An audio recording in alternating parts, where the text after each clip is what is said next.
Alright guys, we are back doing death battle reactions. This is like Sub-Zero versus Glacius. Don't know who the fuck Glacius is.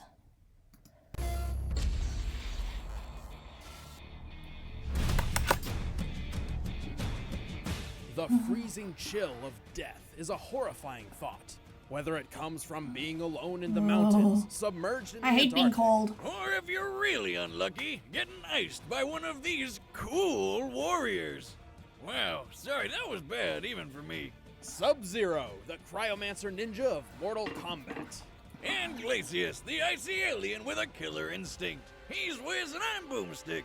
And it's our job to analyze their weapons, armor, and skills to find out who would win A a death battle. For untold generations, the Lin Kuei assassins waged war with their rival splinter group, the Shirai Ryu. Desperate to claim victory in the bloody conflict, the Lin Kuei resorted to drastic means of recruitment for able-bodied soldiers, no matter what age they were. So, kidnapping children? Kidnapping children. Well, at least they got to be ninjas. I bet their tiny little bodies would be even stealthier. Turns out, two of these kids just so happen to be descendants from a race of extra-dimensional beings experienced in the art of ice magic. Their names were What? Bihan and Kuai Liang. With the Lin Kuei's training, these brothers became cold-blooded assassins and the finest warriors in the clan.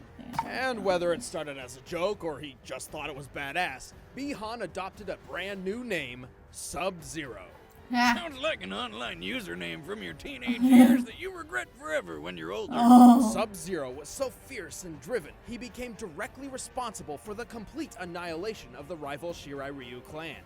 Unfortunately for him, one of them, called Scorpion, survived, kind of, and decided to kill him right back, which obviously pissed off Kuai Liang, who decided to do the same to Scorpion, and got it. It's like high school drama, but with murder. Yep. Striving to honor his fallen brother, Kuai Liang assumed his brother's mantle as the champion of the Lin Kuei.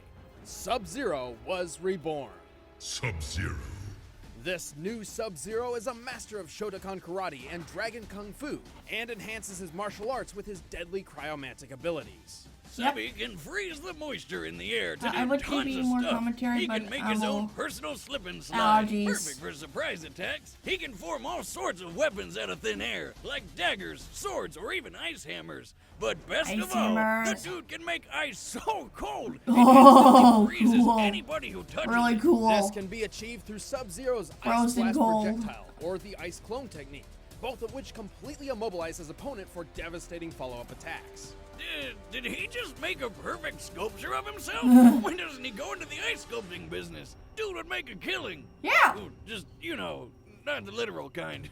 He's got that down already. Sub-Zero can also implement his cryomancy and ninja talents in what appears to be near-instant teleportation, an unexpected ability which baffles even his fellow assassins. Yeah, but I bet that's still not as unexpected as turning into a friggin' polar bear. Like, how, though?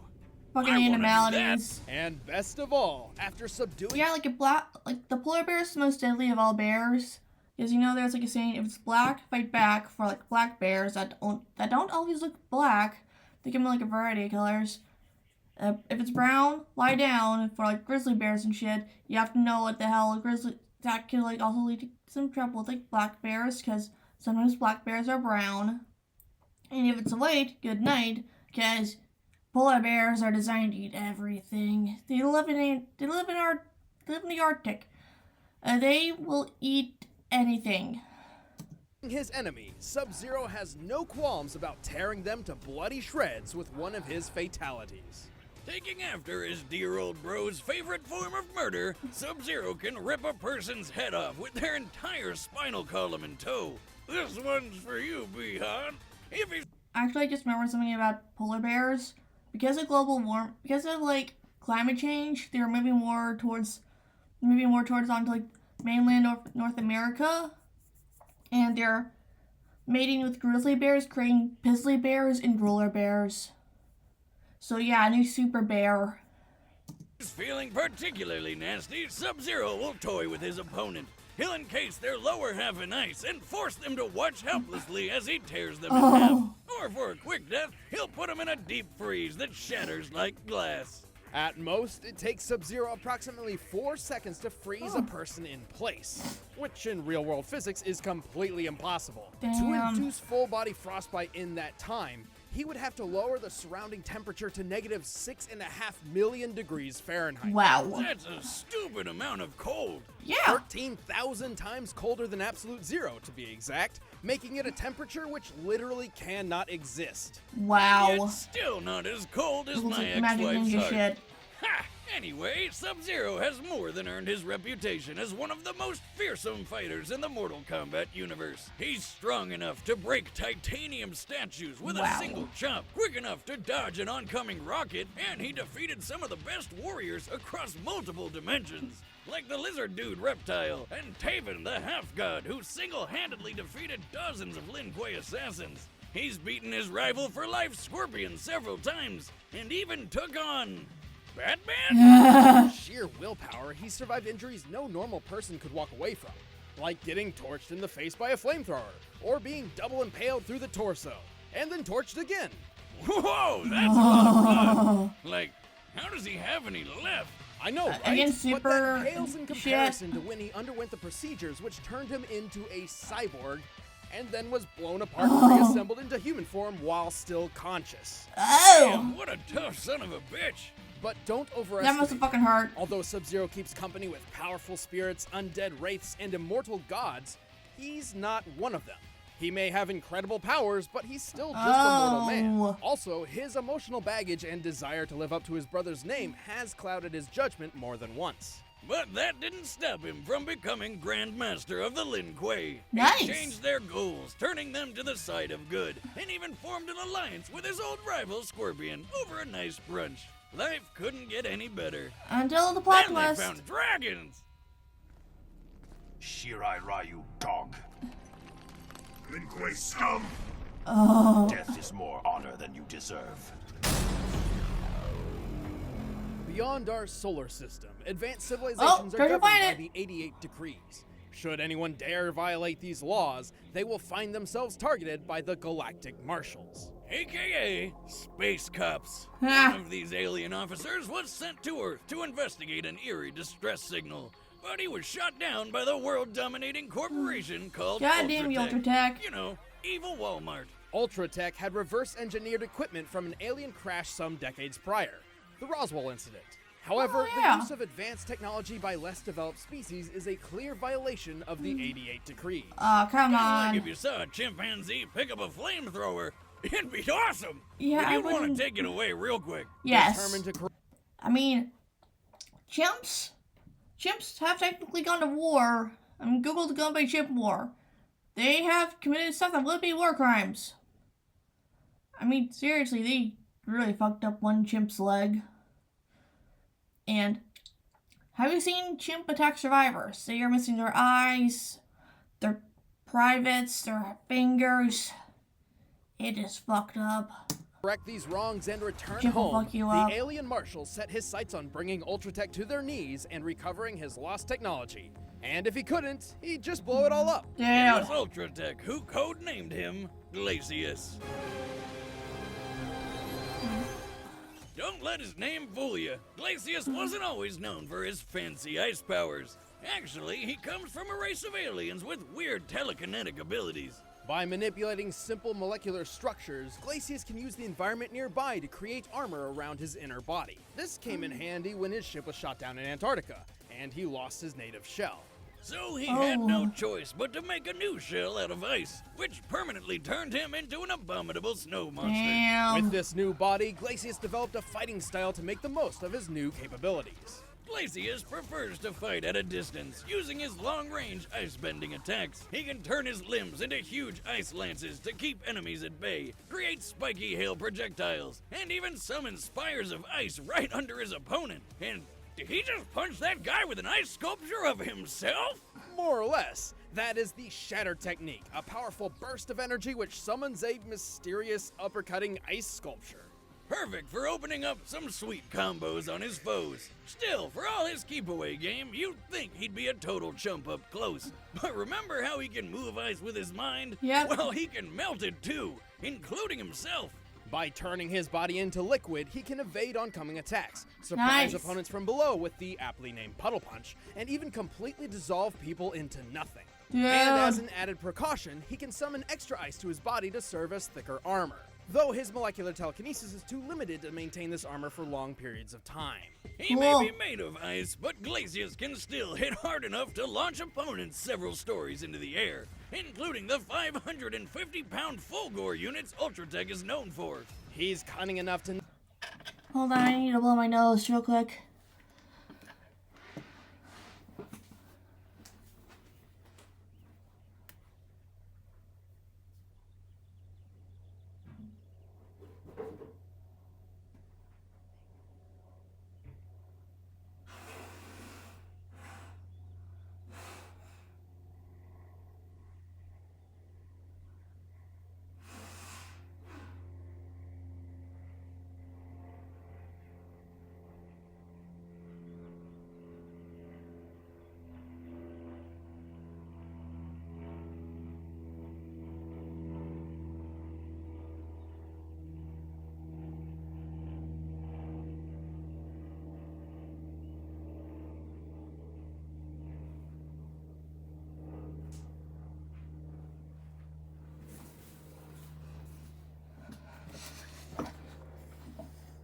Not only Finally, I can infiltrate breathe Ultratech's again. highly guarded facilities, but also surprise attack its highly advanced robotic CEO, Arya.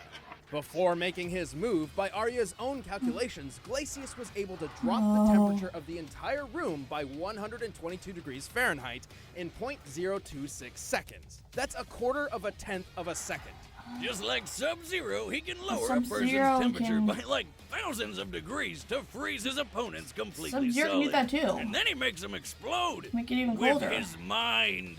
Maybe Glacius's real name is Kelvin, because that's colder than absolute zero. Feel like that was some sort of nerd joke. Yeah. Yes, it was. Yeah, you're not allowed to make a joke ever again. Oh, why do you gotta be so cold? Anyway, in Glacius' mission to bring down Ultratech, he battled and defeated dozens of killer robots, a zombie pirate, a genetically engineered dinosaur fighter, and a werewolf. He even killed Cinder, the guy who's made of friggin' fire. You know, opposite ice. Glacius is ridiculously intimidating, but he does have a weakness. His natural body within the ice is fragile and defenseless. Sub-Zero might have a His entire fighting chance. style is built around keeping foes away for this very reason. So, how many licks does it take to get to the center of a Glacius? That's gross. What? He looks like a giant popsicle with legs. Come on. You know what, Boomstick? You're fucking weird. Yeah.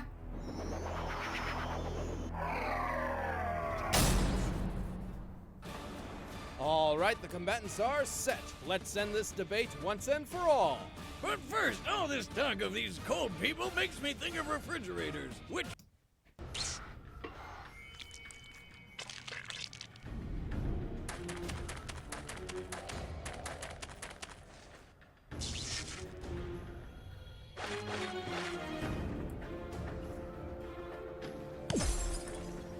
Your race is new to me. You will know the chill of death. Fight!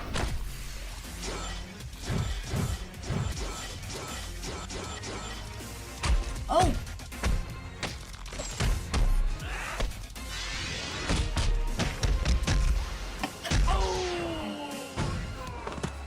I should have known.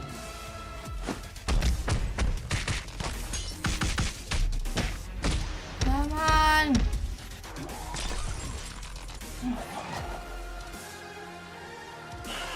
He just fucking disappeared. Challenge accepted.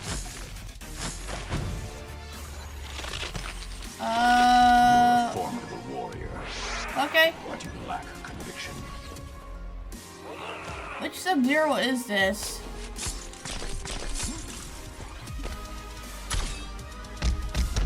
I mean, on the one hand we got Space Cop, and on the other hand we got Ninja. Both are mortal. One has been more fragile than the other. Oh!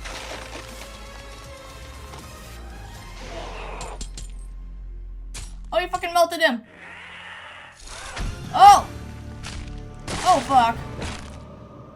You're up to his fucking spine. I know it's the theme and all, but that was just ice cold. Glacius and Sub-Zero seemed to be a near match in terms of cryomantic abilities, but it was Sub-Zero who had the training and the power to bring Glacius down. Yep. Sub-Zero has fought ninjas, robot ninjas, secret agents, movie stars, gods, and even fellow ice warriors. Glacius really didn't have anything Subby hadn't seen before. Yeah. And while their speed was fairly similar, Sub-Zero's impressive reflexes and ninja-like skills gave him one of the most important edges in this fight. He could maneuver around Glacius's keep away strategy, and his teleportation kept him a step ahead, Guess I'm having a even caffeine able crush to right avoid now. Glacius's liquid form. And while Glacius did possess a minor form of telepathy, there's no evidence to suggest that it was used for anything other than direct communication. Yeah. Sub-Zero could take a lot of hits, so he wasn't going down easy. But if you put their defenses side by side, Glacius's ice armor does seem better. Yeah. But it really didn't matter because Subs could just Oh, chop yeah. right through it. Sub-Zero could shatter titanium statues in a single blow, a feat which requires at minimum 63,000 Damn. pounds of force per square inch. And titanium is obviously tougher than ice. Assuming Glacius' shell is composed of blue ice, the purest and toughest form ice can take, it would still only take at most 57,000 pounds of force per square inch to crack his entire body in half.